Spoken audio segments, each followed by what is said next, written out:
Kamis 20 2025, Lebaran Idul Fitri di Desa Kampung Baru.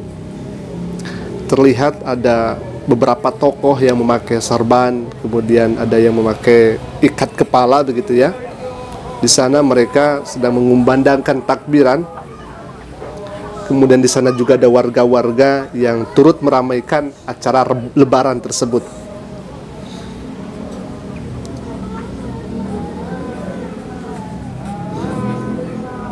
Ternyata banyak sekali di sana orang-orang yang kemudian berkumpul, nampaknya untuk melaksanakan sholat sunnah Idul Fitri. Ini Kamis 27 Maret 2025.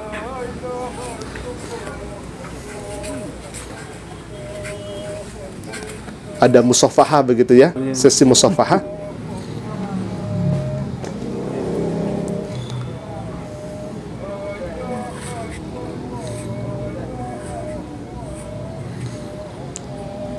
Kita bisa melihat di sana banyak sekali warga-warga yang ikut swafoto juga, selfie begitu ya. Perjalanan menuju ke satu tempat untuk melaksanakan sholat sunnah. Hari Kamis berarti ini kan keputusan pemerintah lumayan agak lama juga, kurang lebih mungkin selisihnya 4 atau 5 harian ya ikhwah.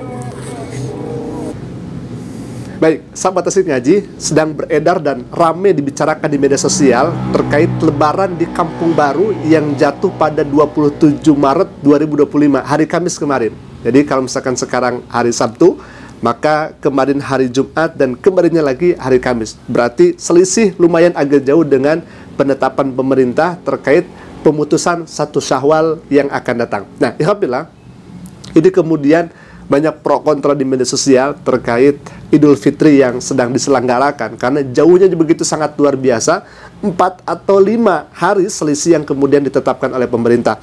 Nah, alhamdulillah, kalau misalkan kita melihat dari dalil-dalil yang ada terkait penentuan 1 Syawal atau 1 Ramadan, maka kita akan menemukan yang pertama metode ru'yatul hilal. Ini melihat hilal, ru'yah dari kata ro'a ya ru'yah, melihat. Sedangkan hilal itu bulan yang awal begitu, bulan baru atau disebut dengan anak bulan ya ikhwah. Jadi bulan tersebut adalah bulan pertama di bulan yang kemudian akan kita masuki begitu. Nah, alhamdulillah, kalau yang pertama kita menemukan dengan metode ru'yatul hilal. Kata Nabi SAW, "Sumu li ru'yatihi wa abtiru li ru'yatihi." Engkau berpuasa tatkala engkau melihat hilal itu, dan engkau berlebaran atau berbuka tatkala melihat hilal juga. Jadi metode pertama ini dicontohkan oleh Nabi SAW, penentuan 1 Syawal atau penentuan 1 Ramadan.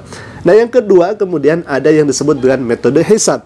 Dan metode hisab ini mengambil sumber dari Al-Quranul Karim, Asy-syamsu wal qamaru husbana, bahwa matahari dan bulan itu ada hitungan-hitungannya.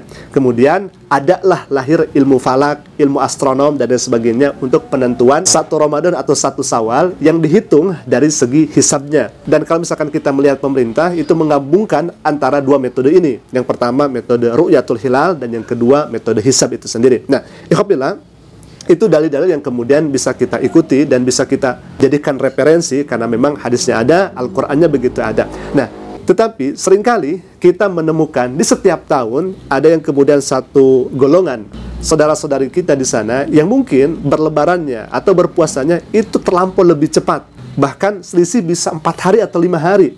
Jadi kalau misalkan lebarannya hari Senin, justru sebelumnya bisa hari Rabunya atau hari Kamisnya. Ada sebagian masyarakat, dan memang ini tidak kebanyakan, hanya sebagian tertentu saja ya ikhwah, yang melaksanakan lebaran itu terlampau lebih cepat. Bahkan cepatnya selisih 4 atau 5 hari. Nah, pertanyaannya kemudian, metode apa yang digunakan selain daripada ru'yatul hilal atau dengan metode hisab ini? Metode apa yang kemudian digunakan? Maka kami mencari-cari melalui sumber-sumber yang ada di media sosial, di internet, Google sendiri, terkait metode apa yang digunakan oleh sebagian orang yang kemudian lebarannya atau puasanya itu terlampau lebih cepat ya ikhwah. Kan biasanya selisih 1 hari begitu. Ini kan lebih 4 atau 5 hari ya ikhwah. Apa yang kemudian dijadikan referensi? Ternyata setelah kami baca-baca, di antaranya ada hitung-hitungan dari dulu. Jadi sudah menjadi tradisi, sudah menjadi budaya, sudah menjadi adat seperti itu. Sehingga penentuannya itu sangat berbeda jauh dengan yang kemudian ditetapkan oleh pemerintah. Itu yang pertama. Yang kedua, ternyata itu bisa dengan ijtihad para tokoh-tokoh di kampung tersebut.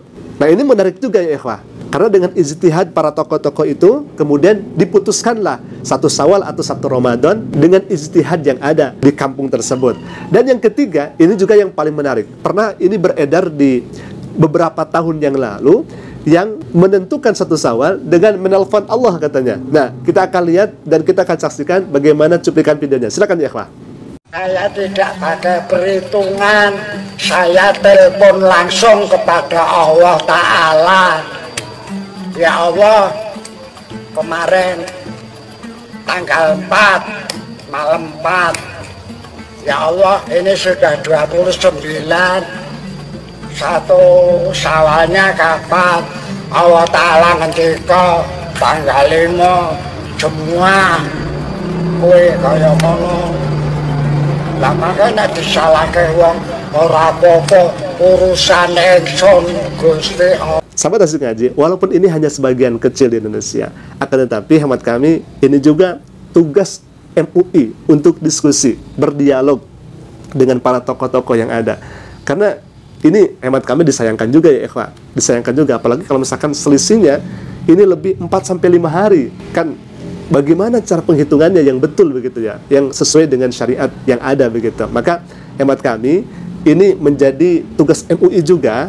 Dan dengan penuh rasa hormat dan kepercayaan kepada kebijaksanaan para ulama, kami ingin menyampaikan harapan agar MUI terus menjadi pilar dalam menjaga kesatuan umat, terutama dalam penentuan awal bulan Hijriah.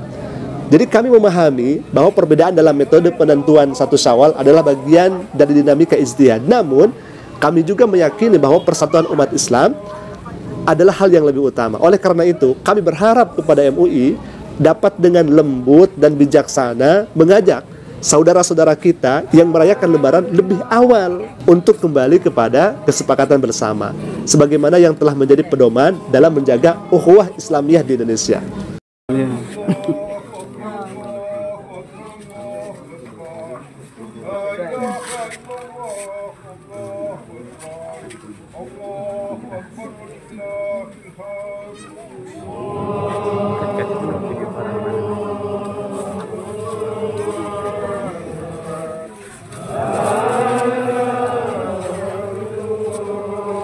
Semoga MUI selalu memberikan bimbingan, selalu memberikan arahan kepada umat, sehingga ya, semoga kita selalu bersama dalam melaksanakan ketentuan-ketentuan yang ada, terkhusus dalam melaksanakan puasa atau dalam melaksanakan berlebaran. Alhamdulillah, mungkin itu dulu video bisa sampaikan. Semoga bermanfaat. Jika bermanfaat, silakan klik tombol subscribe-nya dan jangan lupa untuk klik notifikasinya agar setiap kami upload video baru, insya Allah akan menjadi pemberitahuan untuk kita semua. Qul qouli hadza ala qomini. Assalamualaikum warahmatullahi wabarakatuh.